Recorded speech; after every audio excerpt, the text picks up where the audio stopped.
Hey guys, what's happening? How to change Instagram password. Click your profile icon at the bottom right. Go ahead and click the three bars at the top right. And simply go to your account center or Meta. Alright?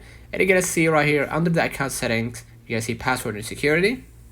And then we're gonna change password and select the account, obviously. So I'm gonna select my Instagram account. Enter the current password, right? And then enter the new password and make sure to make it complicated so no one can access it, with exclamation point, at, or percentage wise. Any unique character would be appreciated. And then retype new password.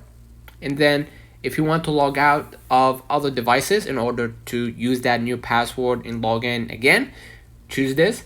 If you don't, just uncheck mark this one and you're gonna be able to continue working or accessing Instagram, even after you change the password without actually the need to enter your credentials. So let me know in the comments if this video helped you. Don't forget to like and subscribe, turn on the notification bell to receive every video we upload. Thank you for watching.